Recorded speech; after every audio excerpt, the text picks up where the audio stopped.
Bonjour mon ami, j'espère que tu vas bien, c'est ton ami Blooper, ou pas ton ami, je ne sais pas. Aujourd'hui je vous sors une vidéo en plein confinement, j'espère que votre famille vous se porte bien et que vous vous portez bien, parce que c'est une période difficile où il faut se serrer les coudes. Évitez d'aller faire des stocks de PQ et de pâtes, ça ne sert à rien, on sera toujours réapprovisionné. Détendez-vous. Aujourd'hui je vais vous parler d'un film qui me tient à cœur, Twilight. Oui je sais, c'est bizarre, j'aime ce film, malgré les apparences. Twilight, c'est un film de vampires, mais pas n'importe quel vampire les gars, des vampires assez spéciaux, c'est pas les vampires effrayants que vous avez l'habitude de voir, par exemple Dracula. Non, c'est des vampires un petit peu swag, on peut dire ça comme ça. Oui je sais, ce terme là n'est plus utilisé depuis longtemps, mais ce que j'entends par swag, c'est des vampires, disons, qui sont un petit peu de l'ordinaire. Par exemple, dans les légendes vampiriques, vous savez très bien que les vampires brûlent au soleil, et ben eux non, ils brûlent pas au soleil, ils brillent au soleil. Ils ont aussi des pouvoirs, donc chaque vampire, une fois qu'il est muté, c'est-à-dire qu'il passe d'homme à vampire, il acquiert un pouvoir qui lui est propre. Je vais pas vous mentir, j'ai un petit peu honte de aimer ce film, étant donné qu'il est destiné plutôt aux adolescents.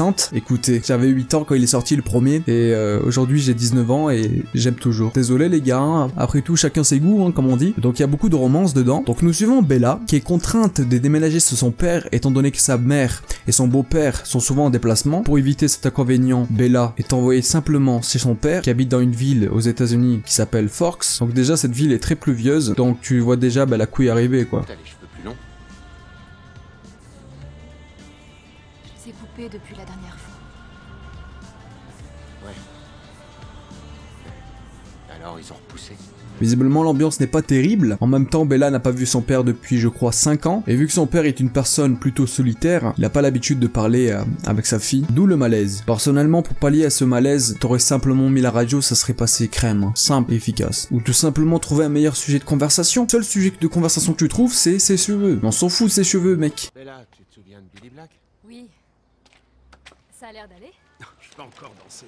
Non, il a pas l'air bien, il est en fauteuil roulant, le mec, il est dégoûté, et toi tu oses lui dire, ça a l'air d'aller. Bella, un petit peu de tendresse, non? Bella fait la rencontre de Edward en version canadienne, toujours des noms assez spéciaux, qui s'avère être un vampire, chose que Bella ne sait pas encore, et qu'elle va découvrir au fur et à mesure de l'intrigue. Perso, j'aurais grillé directement. Rien que tu vois le teint de sa peau, mec, il est blanc comme un cul, tu vas pas me dire que ça c'est une personne normale, quoi. Alors, il y a deux hypothèses, soit il est en hypoglycémie, soit c'est un vampire.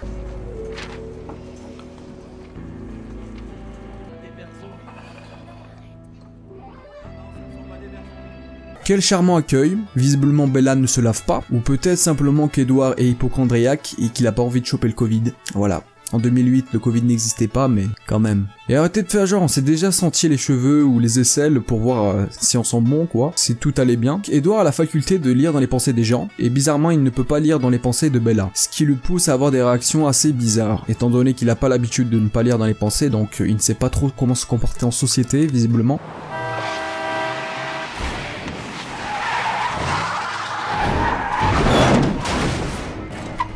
Edward est contraint de sauver Bella, qui manque de se faire écraser par un de ses camarades de classe. Oui, je sais, aux États-Unis c'est pas le même délire. Ce qui logiquement pousse Bella à s'interroger sur la nature de son camarade Edward, qui arrive quand même à repousser une voiture qui pèse environ 1,5 tonnes. Visiblement, Edward pratique le soulevage de fonte, à défaut de pouvoir soulever autre chose. J'ai eu une poussée d'adrénaline. Ça arrive à tout le monde. Des Floridiens. Voilà ce qu'il y a à Jackson.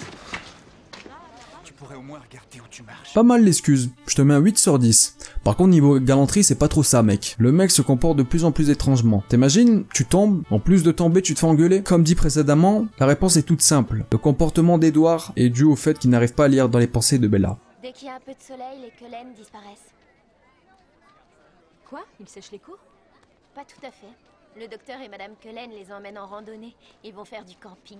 Non mais sérieusement, qui gobe cette excuse de merde? À chaque fois qu'il y a le soleil, les gens les plus étranges du lycée ne sont pas là, comme par hasard. Bon après, il faut pas oublier que c'est des adolescents. Leur cerveau n'est pas fini. Oui, je sais que je vais m'attirer des foudres, mais c'est la vérité, hein. Moi quand j'étais adolescent, j'étais complètement con. Bon, je suis encore con, mais bon, j'essaye de ne plus l'être, hein. Bella, qui est visiblement un peu plus intelligente que la moyenne, commence à se poser de plus en plus de questions. Donc Bella se rend à la bibliothèque pour acheter un livre sur les légendes des vampires. Suite à la conversation avec Jacob, un de ses amis, qui lui parle des légendes de sa tribu. Donc Jacob en fait c'est un loup-garou, je vous le dis directement. Oui je sais je spoil, mais ce n'est pas grave, c'est un petit spoil. Et je doute que vous allez voir le film, après je vous conseille d'aller le voir. Et en fait Jacob il le parle des Cullen, donc ce sont les ennemis des loups-garous. Voilà tout simplement, pour résumer. Bella à la sortie de la bibliothèque manque de se faire agresser. Les États-Unis c'est pas safe du tout. Mais comme par hasard, Edward se pointe. Bon Edward mec, tu la suis partout en fait. Et c'est pas bien.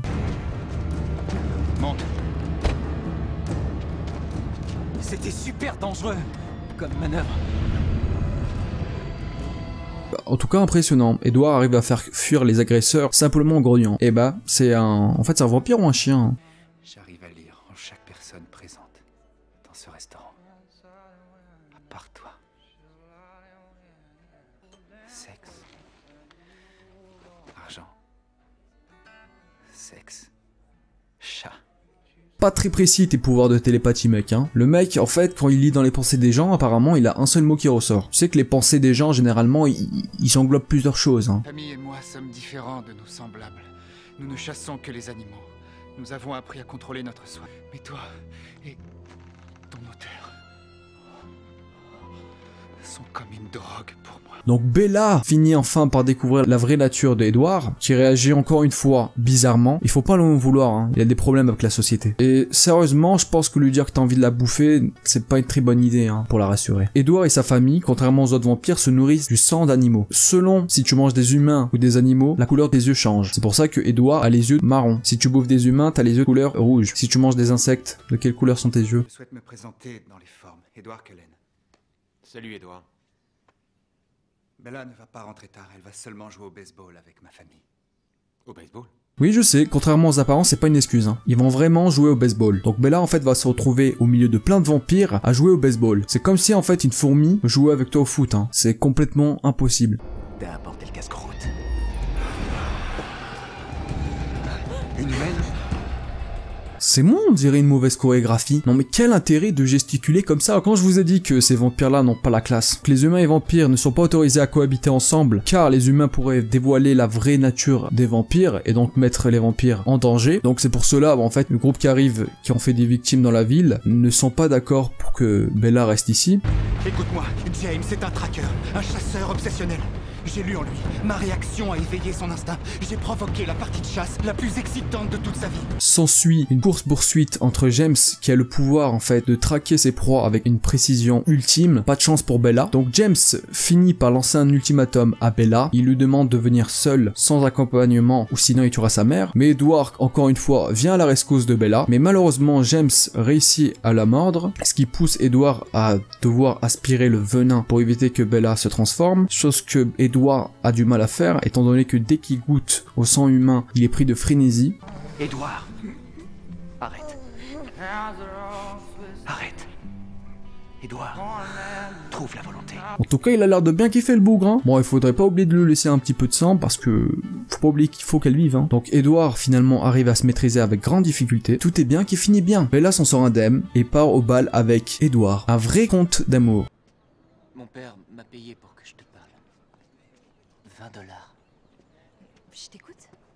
Ben, ne le prends pas mal, d'accord?